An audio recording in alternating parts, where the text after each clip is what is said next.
Yo, what's up, guys? My name's Ronald Walker. This is Mark and Marty. We're here. We have launched what we're calling the Real Estate Power Play, where a bunch of us active real estate investors, Mark's in Florida, Marty's in New York, I'm in Michigan, where we get on. We talk about the successes we're having. We talk about the challenges we're running into. We talk about the deals we're doing. And we just want to share kind of like pulling back that curtain of what it's like to run a fairly scaled up real estate company, right? What it takes to go from your first deal to multiple deals. And then once you're running multiple deals, what are some of the things we run into? So thanks, guys, for joining us. Mark, Marty, how you guys doing, bro? Marty, go ahead. I'm doing great. Thanks for having me, Ronnie. This is gonna be a lot of fun. I'm always been a big fan of you, and I'm a huge fan of Mark, and you guys have helped me a ton. So hopefully I can help out the audience any way I can. But so far, so good here. Yeah, awesome, and awesome. Yeah, and thank you guys all. I respect all you guys. Ronnie, I've learned so much from over the years. Marty, you as well. And this is what it's all about: is just sharing knowledge and helping each other out. And whoever is listening to the group, if they have any questions or anything to that nature, just fill it in, just pop it into the comments. And I'm excited. So yeah, we're going to be doing this once a week. Just we'll have 3 active investors in the group, and we'll just all be talking about our weekly success stories. So yeah, I'm definitely excited. That's right. So I guess to kind of kick off from a success, kind of let's do an intro. Mark, if you want to kick us off, like what's been your career? Where are you at now? How many deals are you doing? What's kind of your process? What do you got going on, man? Why don't you kick us off? Yeah. Actually, I'm trying not to be big. I'm trying to be a little bit lower key. I've built several different businesses over the years, and I'm actually, believe it or not, kind of tired. It's a lot of work, and as you guys probably know, and putting systems and processes in places, hiring and training people is a challenge. It's a lot of work. But my career is like, I started out real young at the age of 15, worked my way up, believe it or not, and I gotta give everybody like my mentors. I started at Mickey's, believe it or not, at the age of 15 working. Yeah. And by senior in high school, I was running a store with managing 175 employees. I blew it up. And then from there, I ended up down in the Washington, D.C. area, got into doing real estate banking. And we had a mortgage company, blew that up to 107 employees. And then from there, I got into just been doing real estate banking. So I've been in the real estate industry since 1995. So I'm excited. Doing roughly about 4 to about 8 deals a month. That's all I need, and that's all I want. And I've been just working and helping others along the way. So yeah, I'm excited. And how about you? That's good. So when you say, so I'm going to dig in a little bit. When you say not be big, right? Like people, when you say 4 to 8 real estate deals a month, some people are like, yo, that's like big, right? When you say not be, like, what do you mean by that? Obviously, you just said, hey, employees, I imagine it has something to do with that. But it also, I've known you for a little bit, has something to do with a lifestyle thing too. Can you unpack that for us? Yeah. I'm a little bit older than everybody here. Like I said, I built businesses. I've had many different businesses over the years with hundreds, if not thousands of employees over the lifetime. But now I'm to a point where it's just me and a couple VAs, and that's all I want. I don't want to manage people. I just want to do a couple deals and just kind of grow my portfolio and have create that passive income. That's where I'm at. And it's good that we're all mixed, because I know you guys want to, like Ronnie, you want to start hiring and growing nationwide, and same with you, Marty, up in Rochester. So it's a good mix. So, if people want to, be on my level and not do crazy deals and just kind of work, not stressed out and just kind of go through the process, that's kind of where I'm at. I'm just like your active trying to create passive income, but I also do, the fix and flips and the assignments and all that stuff. So that's kind of where I'm at. Yep. Kind of dip your toes in a little bit of everything. Marty, what about you, man? Tell us a little bit about you. Yeah. So, for me, I started my career at a sales company, and, you kind of see the writing on the wall after a while, when every week you got to start back at zero. So although I was doing very well, I wanted to figure out, like, hey, how could I take some of this commission check and help me not start at zero? Maybe I could, you know what I mean? Maybe I could build up some passive investments. And so we took a plunge. We bought one house. That one house led to about 100 units now over about 5 years, 7-year period. Okay. and it's been great. So we're full bore. We're both full time. We quit our jobs about 2 years ago. My partner Matt and I, and Yep. we're averaging about 8 to 10 deals a month, which is kind of like our sweet spot because we're heavy on flips right now. So right now we have Okay. about 5 in the Yep. that we're working on with. We have about 4 employees, so that are contractors with us, but we're just constantly looking for me anyways for that next deal. And also what's that next property that we can put into our portfolio so that we can start building more of that passive income. Yeah. So on the sales side, so you're doing really well in sales and you come here, like unpack, because there's some aspect of real estate where it is transaction to transaction starting over. What I've found in mine, and I can get into my story, but I'd love to hear from you, transitioning and deciding, hey, what am I going to keep for passive income versus what am I going to sell for a quick check? Even though real estate, I would imagine, is probably bigger than the sales you were doing before. How do you and Matt, your partner, decide going in? Is it what the deal is available that you're negotiating? Is it, hey, a certain criteria that I'm trying to hit? Is it a number of certain properties? Like, how do you decide what do I keep for passive income when if I flip this, I can make 50 grand, but if I keep it, I can make $400 a month, right? How do you decide? I'm sure you've got a couple in the pipeline. If you've got a number going on, how do you make that decision? What does that look like? Yeah, so when we have something like in our deal desk, so to speak, Matt and I, Yeah. or looking at it, we will really kind of dig in and be like, hey, is this something that we know we want to keep forever, right? We're in this for the long haul, Matt and I, we always say like, hey, we're married, we're just Yeah. like, this is going to be a 30, 40, 50-year play. So is this something that we want to keep for that long? And it really just starts from there. Is it this something that we want to keep forever? And if it is, then we'll let it go to stage 2, which is all right. Now let's see how much money it's going to make. And then stage 3 is like, all right, now let's see if this is something that do we have the capital? Do we have to raise money for this? Like, what's the next step? How much easier would it be if we just assigned it or flipped it? We got to really we really do got to fall in love kind of with that property. But also we are humans, so sometimes we'll just say, let's pull the trigger on this one and kind of see where it goes. Yeah. We did that with we just purchased a 5-unit in Rochester in an area we've never bought before, but we kind of fell in love with the property, and we fell in love with how much we believe the property can like the value of it could be in the next 5 to 6 years. And it was a project, and it's something we've never done before. So it's exciting. We like to do stuff like that sometimes. Congratulations on that. Congratulations, sir. Yeah. So nice. you say fall in love, right? So is it that long-term possible upside? Is it the potential for, like, if this is a 5-unit, it's multiple cash flow centers? Like, is it the way the property looks? I mean, what does falling in love mean, right? Is that's like, a good question. Dang, I love it downtown. I want it 5 minutes from me. Or is it like, yo, this could be, right? I bought a house back in 2013, and I fell in love with it knowing that, hey, this area has a lot of appreciation. They're building this out to be a different area.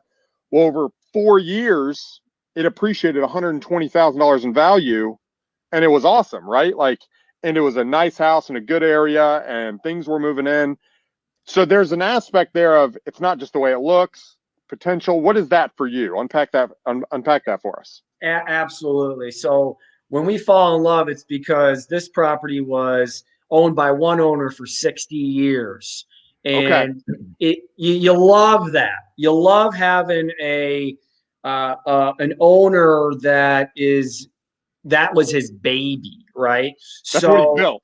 That's what he built, like in the 60s or something. Yeah. Yep. So that's his baby. And that it's been just taken care of, and everything has just been absolutely just manicuredly perfect.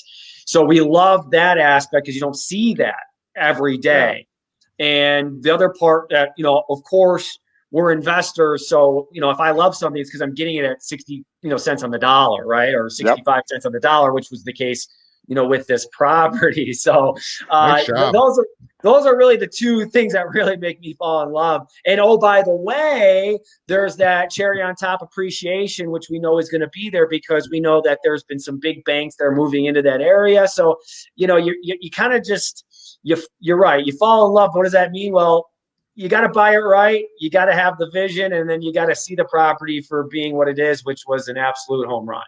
Yeah, Nice, no, nice. absolutely. Ronnie, Mark, well, Ronnie, let me ask you a question. Tell us a little bit about yourself and what you got going on, and a little bit about yourself and your background. Yeah. So on my end, I started in real estate at the end of 2013.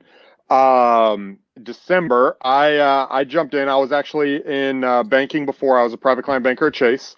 And my whole thing for the last 2 years prior to that is I was trying to figure out, okay, I want to be an entrepreneur, right? Like I want to get into the business world because before that I decided I don't want to get into business because I grew up with my dad owning his own business. I was like, screw that. I'm not going to do that. That's stress. I'm going to go work for somebody. And then I realized, I was making more money at 17 working with my dad owning my own business than working for somebody else. And so for 2 years, I was trying to figure out what I wanted to do. Well, I was at Chase. I was managing money between 500,000 and the 10 million mark. And one of the guys there made a $2 million deposit. And I was like, how do you make a $2 million deposit? Right? Like that, like literally that was how it was. So started talking to this guy. I helped him and his family move some money over. And he introduced me to real estate, and he was talking about rentals, and that deposit was from a commercial flip. So that got me interested. Well, as I'm doing my research in flipping and rentals and all of that, one of the guys on one of these education platforms talks about like, I don't want to hold this property. So I found another guy and we ended up just wholesaling it to him. And I took about 20 minutes. I made a few phone calls and I made $18,000 wholesaling this property. I was like, Hey, Ronnie, what is wholesaling? Yeah, wholesaling is when you put a property under contract and then you turn around and you assign that, or really it's you get a property at a deep discount and you sell it to another investor at a wholesale price, right? There's different methods in which you could do that. You can assign the contract without purchasing it. You can purchase it, take it down and resell it. It's essentially finding a property at a deep discount and selling that to someone else at a deep discount, whether it's another investor, it's on the open market, but it's just finding it below market value, right? So he says this and I'm like, okay, what the freaking heck's going on, right? Like this is crazy. He just made 18 grand. I worked my tail off for like $700 commissions. You know what I'm saying? So I'm like, okay, what's going on? So I start researching it. I find another guy that everyone here knows called Sean Terry. I end up buying Sean Terry's program literally the day before Christmas. And I was all in. I over the next year, I did 7 deals while I was still at Chase. I made almost 70,000 extra out of those deals. And then I got offered a partnership with a lawyer and another guy and went into a partnership full time. And then from there, I focused on owner financing and sub twos. I did that for about a year and a half, built a 120 property portfolio, ended up selling that to one of those partners and went off and started my own company on my own. And then basically kind of built up from there. Partnered with guys over the years and done myself. So now we have, I would say, a small wholesale company or small real estate company. We do a little bit of everything. So there's 5 of us on the team right now on my team at the moment. And we're doing anywhere from 40 to 100 deals a year, just depending on it. Depending on the year. Right now, we are trucking. Our goal is to complete 44 more properties by the end of the year. And we have, and we can jump into the success here, but we've got 13 currently either under contract or I've purchased or in the midst of a lease option or something going on at the moment. So that's my story in a nutshell on how I got involved. But really what it came down to is, man, I wanted freedom. I wanted to make big money. I wanted to travel. And really the big goal initially for me was I wanted to work from home. Yep. I didn't want an office. I didn't want a place I had to drive 30 minutes or 45 minutes, being in Dallas at the time. I'm in Michigan now, so the drives aren't that much. But my big thing is I wanted to integrate my life with my work, and I wanted them integrated. And I had this philosophy, and I still do that. The more that we can integrate our life with our work, and we can do it with our kids, and we can do it with our family, that we're happier, Yeah, right? That, absolutely. hey, I'm at the zoo and I take a phone call and I got to walk away, but I'm at the zoo. Or, hey, I might have to put in a 12-hour day here, but I'm doing it while I'm in Ireland for 4 months.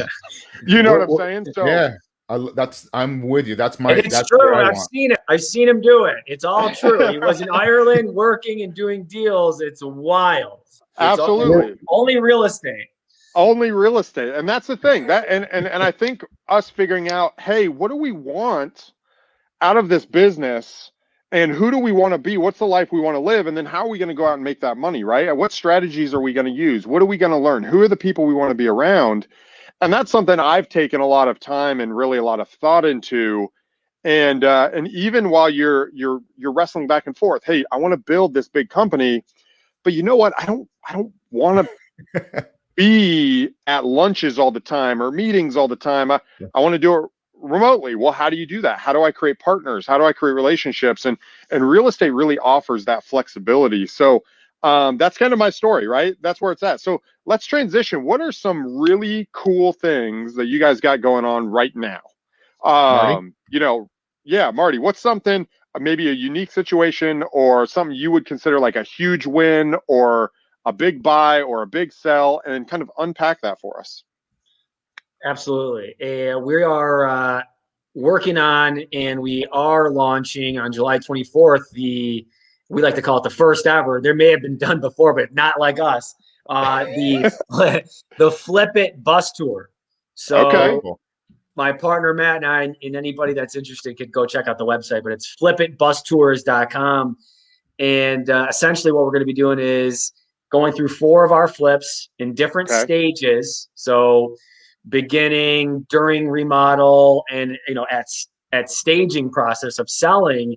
And we're gonna peel back the layers and really go into, here's the purchase price, here's the expenses, here's how we found the contractors, here's how I found the deal, here's the marketing that we got for it. So it's going to be a lot of fun. We're really going to dive in and really show people exactly what we do every day in regards to our flipping division. I love that. And when is that happening? July 24th. July 24th. July 24th. Yeah. Love So we're excited about it. We've what's actually really cool about it though, truthfully, I used my old job of selling sponsorships, and I ended up selling sponsorships for this too. So we got our local bank putting a ton of money in. Wow. Our local Nice. Sherwin-Williams is putting a ton of money in. My attorneys are putting money in. My real estate, the hard money lenders. So yeah, we're gonna do well. Obviously, we want to show people what we're doing, and so that we can charge less for the ticket. But we're still going to make sure that this is something that we can do long term by setting this up properly and doing it the right way. I love it. I love that. Mark, what about you, man? What's some cool stuff you've got going on? Well, I just got back from Italy. Speaking of that, working remotely, I was over there almost 20 days, and while I was there, I closed 2 deals. So that was the beauty of it. You had to work a little bit. I did have to start working a little bit later in the afternoon with the time difference, around like 3 or 4, but I don't mind. But it was beautiful over there. And actually, I'm going back. I'm leaving Sunday to head back over, going up to Lake Como area.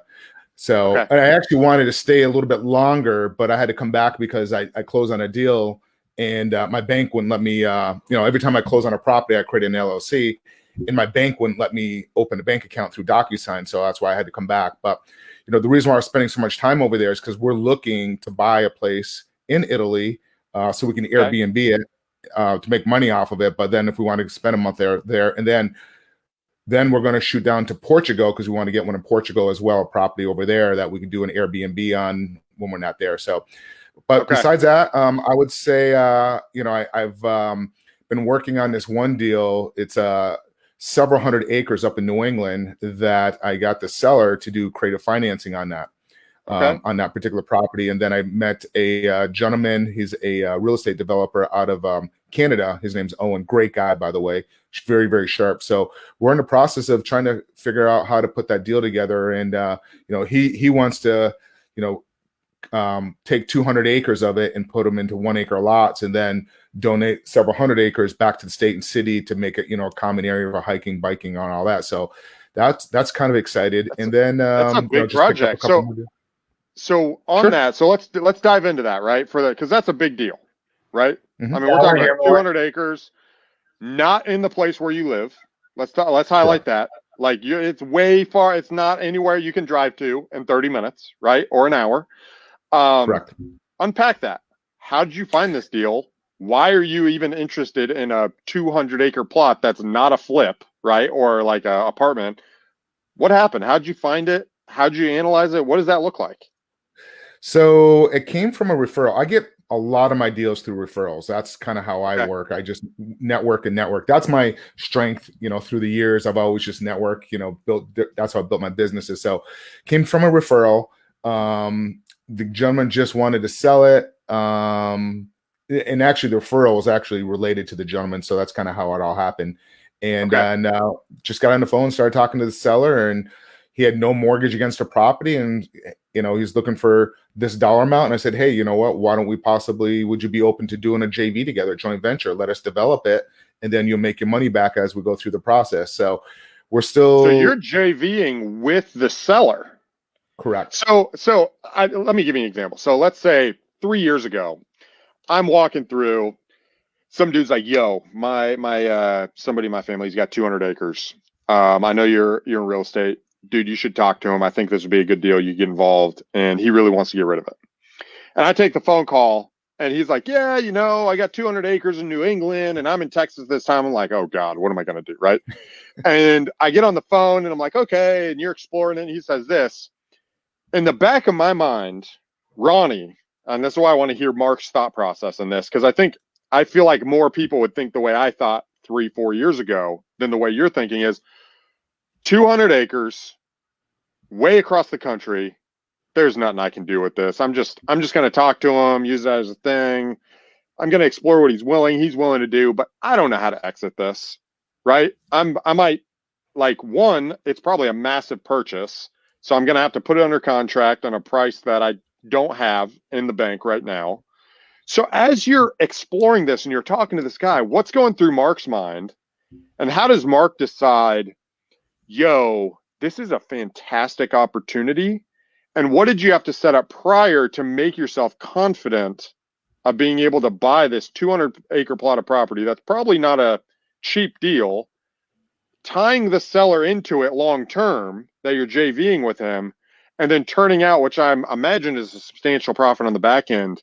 Like, how do you go from that limited mindset to, hey, let me help you make maximum amount of money through creative financing and pulling people together? Like, walk me through that. I know that's kind of a big question, but that's an awesome question, Ronnie, and that's just mind blowing. Like, because everybody's probably hearing, going, "Yeah, I would have thought the same way," right? So, Mark, I love that question. I can't wait to hear how this all happened.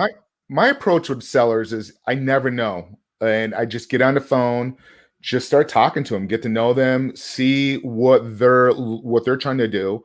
See, do they need the capital and the cash? Do they need it immediately? And just kind of dig deep and try to make it a win-win for them, for us. Originally I was thinking about going into it, just put in a contract and just assigning the contract. That was the original thought process. But then I'm like, okay, I always ask a question with every seller, would you be open to selling on terms? Would you be open to doing JV?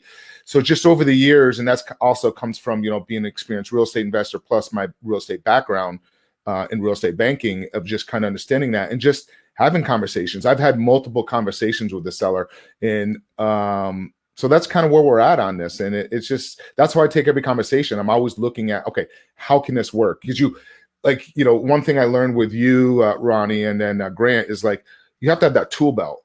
You have to pull out the different tools and what tool will work for that particular deal. Because there's so many different tools. Like you said, owner financing, sub-2, wholesaling, assignments, bringing a private investor in.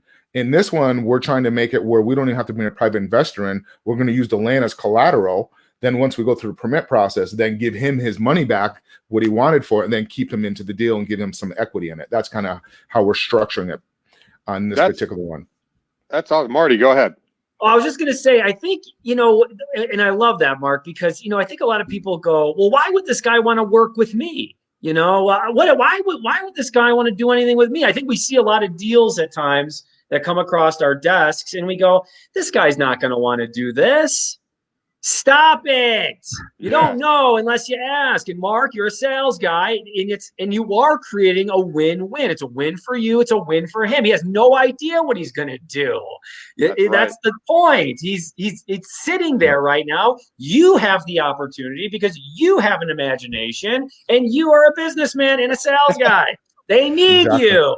So exactly, it's the same that's thing. The point is, if you ever are having that thought, anybody watching, and I'm doubling down on it because I need to hear this daily because we all need to brainwash ourselves constantly with the high mindset and make sure that you're not limiting yourself. Is that we have a lot to offer, but you got to ask the questions, you got to listen.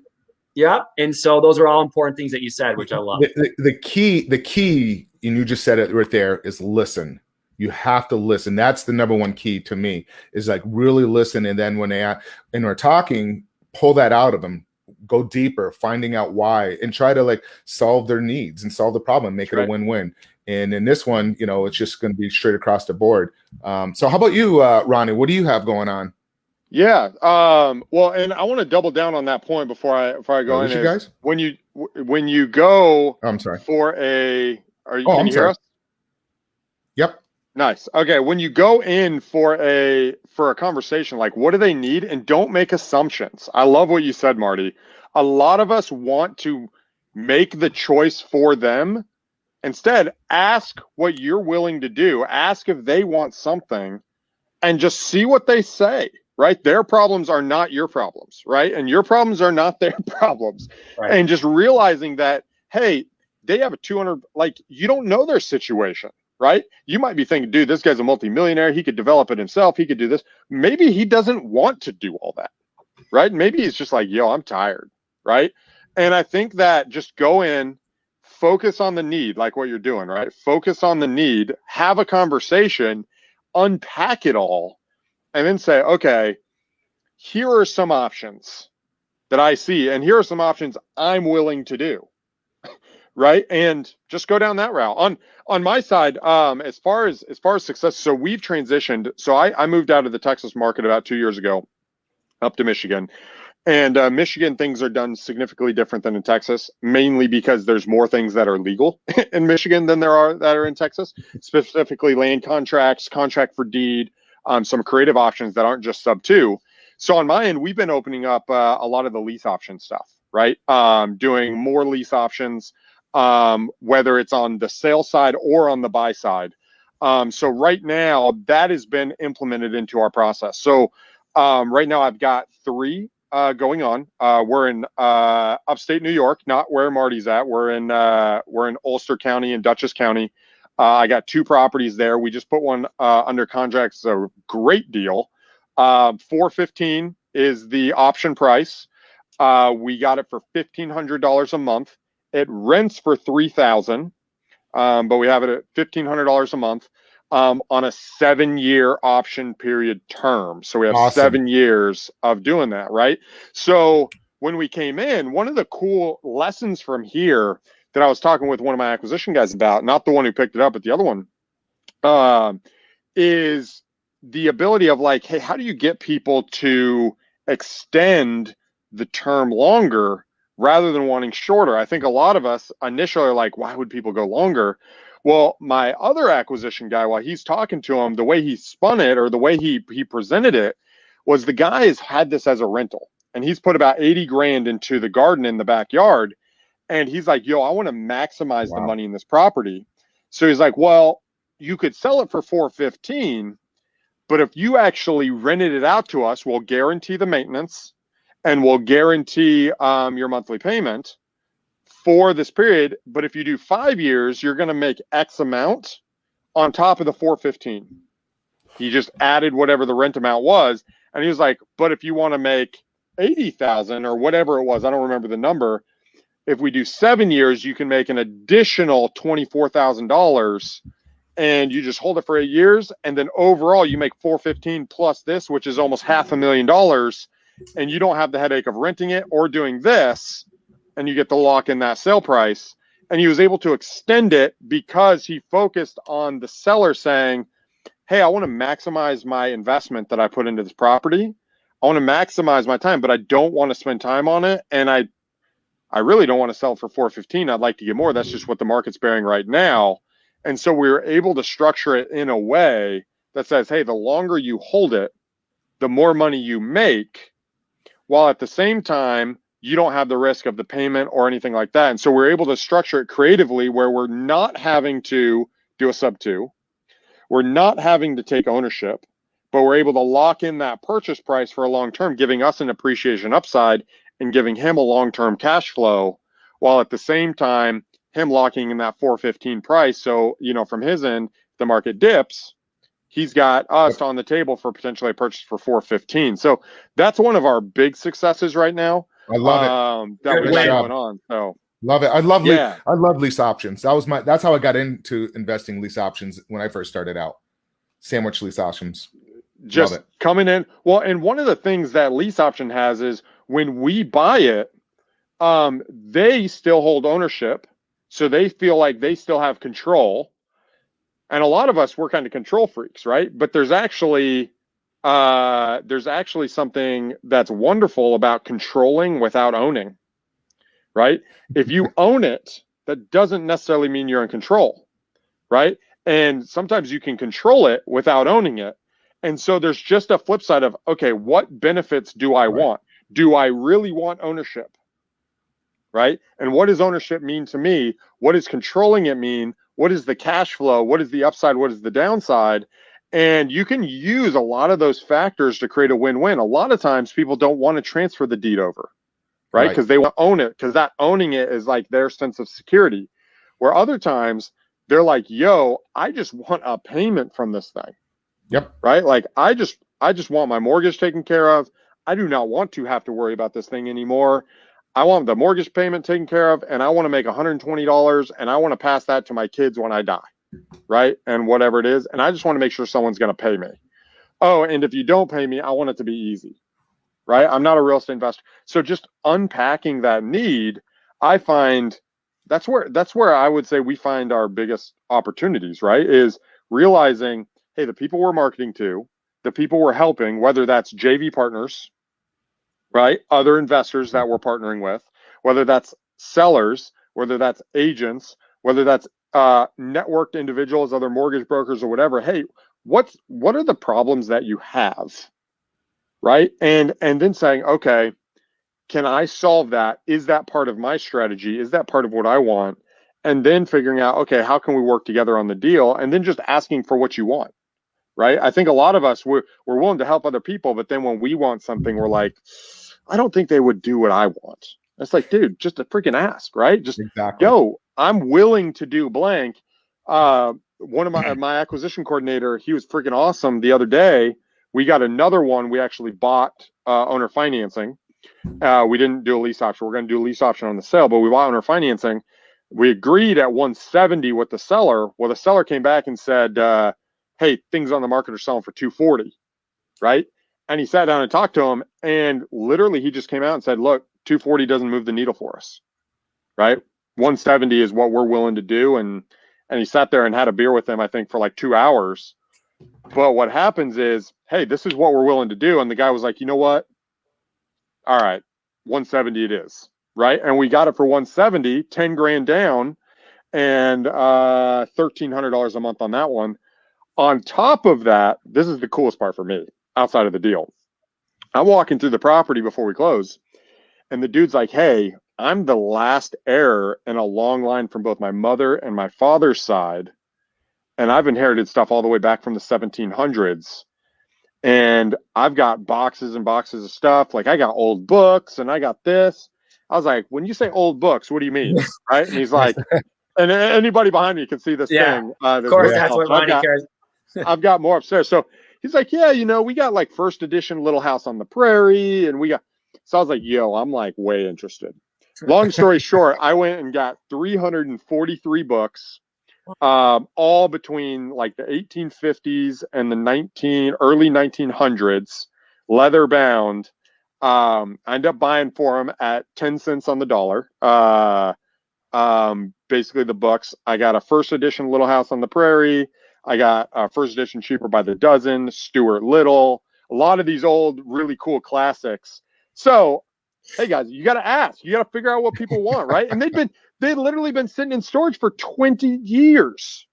And he's got all this stuff just sitting there. And I'm like, yo, I'm willing to do this. So, well, that anyway, just tells you some people have, what I would think, hey, let's burn this. Ronnie goes, hey, this is something very valuable to me. So you got to ask those questions, right? Because I don't, if you came to me with a first edition First House on the Prairie, I'd be like, First House on the Prairie, First House in the garbage can. I don't care who it is. But that just goes to show you got to ask the questions. You don't know what interests people. You don't know what someone's going to just immediately go, whoa, I like that. So that's awesome though. Nice cherry on top for Ronnie. That's good. Absolutely. Well, and on top of that, not to take the limelight here, but you know what his other option was? What he was really wrestling with, and it was an emotional, sentimental thing on the book side, is he was just going to donate them to a thrift store. So literally, he wasn't going to make any money, but to him, he's like, dude, this is valuable to somebody. Mm-hmm. I just don't know who it's valuable to.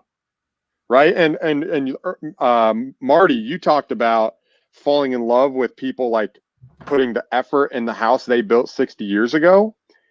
Like, hey, this house that you poured your life into, like people are attached to that, especially on the house, and being able to pull that out. Like, you built this for you and your wife 60 years ago. Like, you've gardened in this backyard for a long time. Like, what are you hoping the next person will do with the property? Like, do you want fresh life breathed into it from like a 2020 remodel? What does that look like for you? Like, would you like to see what happens to it over time?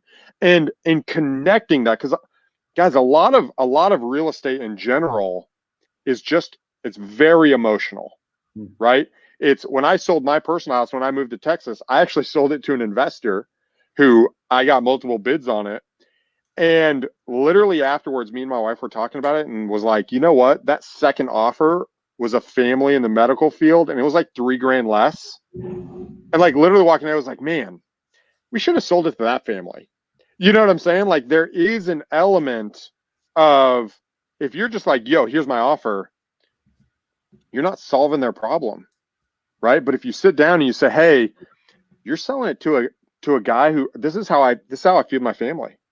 Like, here's my partner. This is why we got into this, right? This is what we love. We love to travel, and we like to go to Ireland, or we like to see old buildings. And here's the things. And they're like, wow, I want this to be part of this guy's life.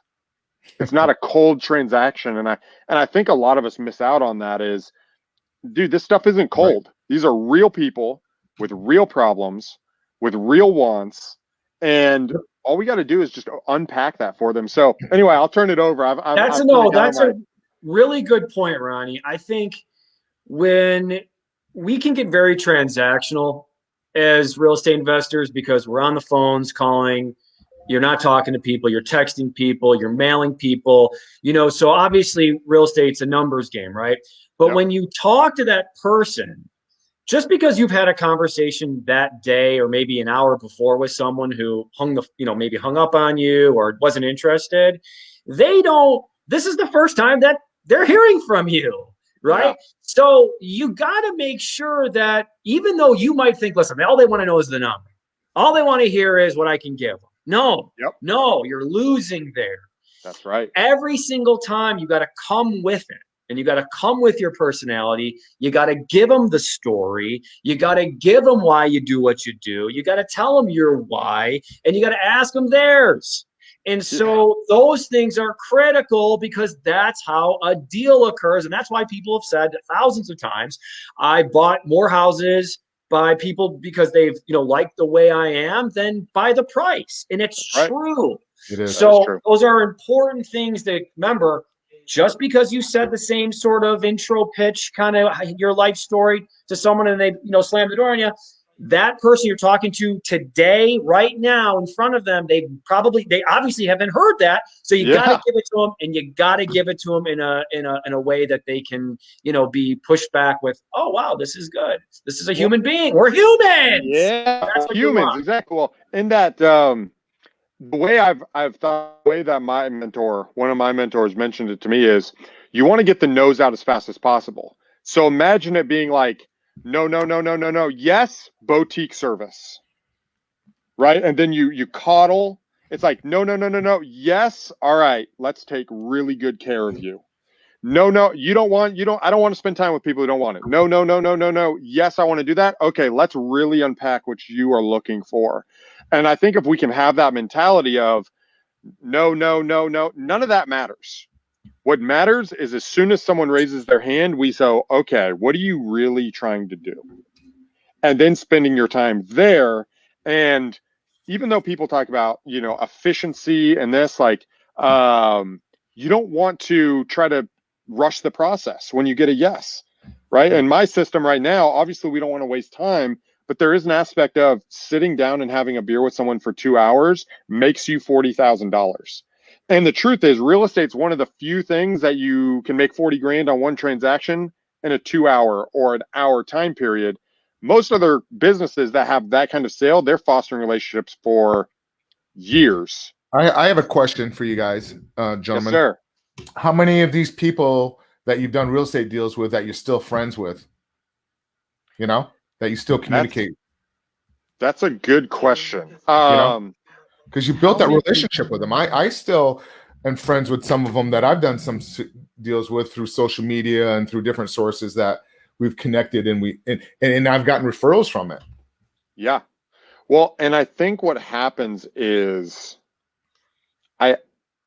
when you make money together, like when you do a transaction together with somebody, like for instance, if me and Marty partner together on a deal, okay, or if I do something to help Marty, or Marty does something to help you, and you make money together, in my book, from a business relationship, that creates one of the strongest bonds, right? 100%. Not only can I trust this guy, not only is he trying to help me, he wants me to win. He didn't try to screw me, right? And now it's like, yo, I worked with Marty. Yo, you better go talk to Marty, because Marty will make you $50,000, right? You better, if you got to pay to be part of Marty's group, like, go do that. And then on top of it, bring a freaking bottle of wine and call his wife and figure out what he likes. You're not married, but, right. And then figure out what he likes, and then really connect with him, because as you're doing that, you'll be able to make more. So I 100% agree. If you build the relationships and you connect and you give, dude, that stuff comes back tenfold. 100%. That's how we all met, through this process. Absolutely. So we all were part of a mastermind that you were running there, Ronnie, at one time, or you're still a part of that. And then we just all network, and we just gave value to each other and help each other out to grow. And I'm saying, you hear these guys go out there and like, oh, this guy, JV'd with somebody, just takes a guy's money and didn't pay that referral. That's just a scumbag move. My philosophy is we just all help each other out, because then you're going to end up making more money and team up together, and more deals are going to come down the pipeline. You hear a lot of that out there in certain groups where certain people have done stuff like that. But, we've all helped each other out in many different ways. And that's what's kind of exciting. That's kind of why we put this whole platform together. It's like, okay, let's kind of help each other out some more, right.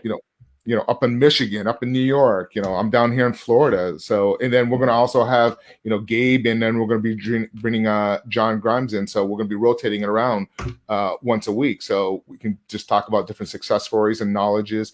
Marty, what about you? What do you have going on that's been a success story? Well, we got the Flip It Bust tour, which is going great. What about that? I have a question on that real estate deal that you were explaining about earlier. What was the reasoning why that seller was selling? Well, here's a funny thing. So my old boss one time said, Apple, they created an iPod, and no one before the iPod thought that they needed an iPod, right? And what he meant by that was, we were selling videos for websites, and nobody wakes up going, I'm going to sell my my video. I'm gonna buy a video for my website, for my business. We've taken that same philosophy to real estate, going, nobody wakes up. Some people do, but not every deal. Those are the good ones. Well, you know, yeah. Well, actually, a lot of people do, but not, not everybody wakes up one day going, hey, I want to sell my house. So sometimes you got to be like the guy that's saying, hey, I want to buy your house. And they go, you know what? Wow, somebody wants to buy this property. I never even thought of it, but yeah, we do want to sell. So that's where this deal came in, and it was through a cold call. And then it was just a cultivation of a relationship. And but I truly believe, he was actually very like emotional when we did the transaction, because this was his baby. He was also 86, so he knew he had to do something with it. And he saw us as kids. He saw us as his, his heirs. We weren't related, but he saw that we were going to, basically that handoff of the baton was going to go in the right direction. So tell us how you got a little bit more about that particular deal, like the financing structure. How did you guys put that whole deal together? Yeah, great question. So when we were in the negotiation, I was at the, basically at the dinner table with him and his wife. And, I knew, so to put it in perspective, now upstate New York, Rochester, we're basically the same probably prices as Ronnie, where you are in Michigan. Yep. I would assume somewhere around that kind of traditional, like $150,000, $200,000, average price for a house. Right. Yep. And, this was a 5-unit. And what I talked to a commercial guy before, because still, even though, I've been doing this for a while, I always want to talk to people because it's great to talk to people and kind of get their opinion on it. So he said all day long, it's, around $300,000. So, I use that as kind of like my number of, can't go past that, obviously. And so wanted to really go 70%. But anyways, as talking to them, kind of figure out what they needed, hey, what do you guys need? What do you guys need from this to, secure your next remaining years, right? To be candid. Yep. And, the number came out. We were able to kind of go back and forth, and then we were able to secure it for about $165,000. Nice. And we paid that cash. That was we used a lender, hard money that we were able to get at 10%, which was kind of fine for us because it's going to work out. We're Burr people here, and that's how we've built our business, is through the Burr method. And if you're not familiar with the Burr method, you're buying it, you are you're rehabbing it, you're going to rent it, and then you're going to refinance, and then the other R is you're going to repeat the process. And because of the market that we're in, it's just been absolutely great, because we've been able to buy a property and get paid for it, and that's what we are going to be doing for this. Well, and on something like that too, when you're talking about people don't know they want to sell unless you ask them, right at the beginning, like what you're saying, a lot of us go into it of, hey, everybody has all of these options, right? We just picked up 2 properties, and I'll give you an example, very similar, not it's slightly different than what you're talking about, but we called the guy. He's like, yeah, I own those properties, but yeah, it's not something well, what does that mean? Right? He kind of brushed us off. It's like, well, I'm giving them back to the city. It's like, okay, what do you mean? Right? After about a 30 to 45-minute conversation, we come to find out the guy inherited the properties like 7 years ago and never did anything with them from his father. Well, about 3 years ago, I think it was like 4 years ago, and then 3 years ago, drug dealers moved into the properties and basically squatted them and have been living there for about 3.5 years. So we looked up the comps of the properties. One is worth 130, one is worth 145, and one has like $6,000 in back taxes, and the other one has, I think we're thinking between 8 and 12,000. I don't remember off the top of my head. So he's talking about like, well, if we were to buy them from you, like if we were to take over the situation, we were to deal with this, we were to handle everything, instead of you giving them back to the city, like what if we just gave you $5,000, right? And so that's what we did. We bought the properties. I mean, we haven't bought them yet. We contracted the properties each for $5,000 on top of the taxes. Well, I turned around and we wholesaled them for almost $40,000 each, sight unseen, Wow. with the problem, right? And so the other point here is, hey, where are the deep discounted properties? Here's the other thing: the buyer who's buying them is buying this deal literally almost 50 cents on the dollar from a wholesaler because of the problem, right? Me being the wholesaler, I'm wholesaling the deal like that. And so really it just comes down to problems. Hey, what are you willing to deal with? What are you willing to go through? And how do you do that? Now, come to find out there hadn't been a probate, so we're going through the probate process. We hired an attorney. But hey, guys, there are opportunities to solve problems. You just have to ask, and people out there don't know their options, right? Either they overextend or like, yeah, I can list it and it's going to bid up by 50 grand, or they're like, I don't know what I'm going to do. And then you're just like, what do you want? So Mark, let's turn it on your end, man. We're coming to the end of our time. What else you got for us? Let's see what else we got going on. We actually, just how you were talking about your scenario a little earlier, about how it's going to be a win-win with somebody who's going to make more money holding. We came across one. Actually, I was working with a JV yesterday, and this particular property, I think it's 6 units they own, then a duplex.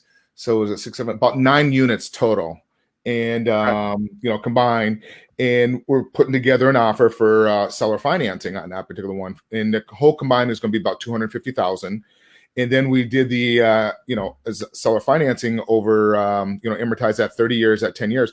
They're going to end up making $410,000 in that deal, instead of somebody else is going to come in. They want 250. They're going to get beat up on a price.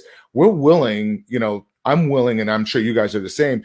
You're willing to give a little bit more as long as they're willing to give on terms.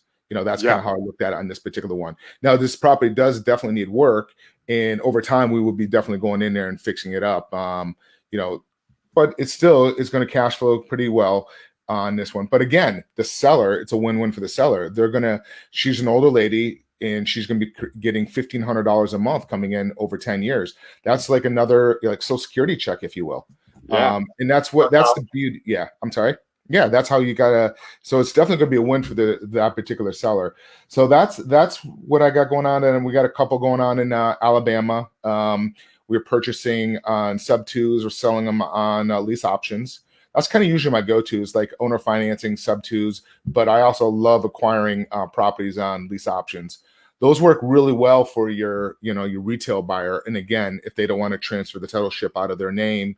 And the other time when I do a lease option is if I get a seller that's open to terms, but they want their money and they want to be paid off like within less than 5 years. All you guys were probably around in that last crisis in 2008. I won't transfer the property over to my name if it's going to be less than 5 years, because if the market shifts and if there's not enough equity there, I need to be able to have time for that market to correct. And if they're not willing to, if the market does shift, I need at least 2 years for the market to correct. And if they're not willing to do it, then I'm going to do a lease option, because on a lease option, you can give the property back to the seller. So that's kind of one of my, when I underwrite files, that's something I look at when I go into it, looking that's at really what, good. Even though I can do a subject to or owner financing, I won't put myself in that position, because then you got to come up and you got to oh, wow. Even though I do have private money investors, but if I don't have equity after 5 years in a property, I don't know if I want to take it down. But I do have that option. I do have that option though. So that's kind of that's when I do the lease option. So yeah, that's what's going on in my world right now. And, just plugging away and, enjoying my life. Like you said, I had that 9-to-5 job working in the office, and I was it was exhausting. I was burnt out. I had great employees. I had a great business partner, and I was just, we were together in several different businesses over the years. And I was just to a point where I'm like, I'm getting to an age, I got to start enjoying life, and that's kind of where I'm at. My parents, didn't live, they both passed in the mid 60s. So, I'm in that 50 range now. I'm like, okay, I got to get out there and start enjoying life, even though I take care of my health a lot better than my parents did. And I'm very healthy and eat healthy. And you see some of the pictures of my other half, the food that she cooks. It's amazing, by the way. I can attest. It does look good. Oh my God, the Chilean sea bass that she makes. Oh, I can't. But yeah, that's in my world. And just if just working and just kind of creating relationships are the key in this business. And you nailed it on the head. It's just all about helping each other out, respecting each other. And people are like, oh my God, why share this? Why do that? I mean, look at how many pieces of real estate. I should know the answer to this. I just heard it the other day. Like, how many? Do you guys know the answer to this? How many different types of pieces of real estate are out there in this country? I can't even put my head I don't around know. it. I didn't see that. I can't even put my head around it, or because what is it, like 40% of properties out there are free and clear with no mortgage. So I don't even know. But either way you look at it, there's so much business out there. There's so much real estate. You just got to kind of put your head around it. But yeah, I'm that's what's going on in my world these days. Like I said, I'm not doing as many deals as you guys are doing. I'm trying to do it a little bit less. I don't want to work as hard. There you go. Absolutely. And yet you're still killing it. So, Right. Well, to wrap up, just to kind of like pull things back together and kind of add a theme. One, guys, you guys are freaking awesome. I love we've come on and shared that. But for the audience as well as, guys, when you come in and you're unpacking this business, build relationships with people, right? Don't let this be a transactional business, right? Focus on what other people need, not just what you need. And I think if you can focus on the needs of others rather than just looking at yours, think about the benefits to them. And that's something that's constantly come up, reoccurring, is, hey, what's the benefit to the seller? Why is this good for them? What are they looking for? How can we tailor it in a way that I'm willing to do? Not making assumptions that they wouldn't want to do it, asking them with why we're here, being open-minded. And even in those relationships, like Mark, whether you're with the seller or with another partner or with a developer, as you build those relationships, those people become extensions to your business, and it allows you to take a jump and a leap to that next level of, yo, I'm not a rehabber, right? One of the things I'm doing, hey, I don't go in and rehab every property. Create a partnership with another guy who is, and maybe when you take something down, he can rehab it, get part of the profit, and you don't have to think about it because you trust this guy, right? As you build those relationships, as you tell people what you need and you explore what other people need, you'll find synergies that allow us to make more money together. And in that making money, as we're doing that, we will find that we're able to develop and really create the life that we want to make, giving us that freedom that I think we're all here for. So, any final thoughts from you guys before we go? Any final thoughts or takeaways? Well, just that I think anybody, everybody can win, in the business, right? And I just think that if you go at it like that, if you're an optimist, and believe that this is not rocket science, right? We're not, curing cancer. You're a real estate investor. Anybody can do it. Yep. You're looking at one of them, and someone who might have had dyslexia and some learning disabilities, right? You can do it. You just got to stick with it and try to add value to other people, and you'll figure out if you figure out win-win situations for people, you'll be successful. There you go. I love that. Something I just want to say a little bit, what Marty just said is like, we all come from like different walks of life. And, you just said something about disabilities and stuff. Like, I don't know if you guys know this, but I have a mild case of dyslexia. So that's why a lot of times, like, you'll see some messages. I look at something, I'm like, oh, that word doesn't even say that sometimes. So, and that's one of the reasons why you need to find somebody where you're weak at something. You want to bring somebody in and make that partner to take off your weakness. You don't want somebody that's on the same strength as you are. You want somebody that has different strengths so you can kind of work with each other type of situations. So that was a very good point that you pointed out there. But this was great. If anybody has any input, so we're going to be doing this once a week. We're active real estate investors. There's going to be 5 of us kind of rotating through the process. So if there's anything that you guys want to hear from us or anything that we talk about that you want more of, just pop in the notes and we'll be more than happy to answer some questions and answers and having other discussions of other topics as we go forward. But I think this was great for our first one. I agree. I appreciate you guys jumping on, and I look forward to next week. Great. Thank you, guys. All right. Take See care. ya. Bye-bye.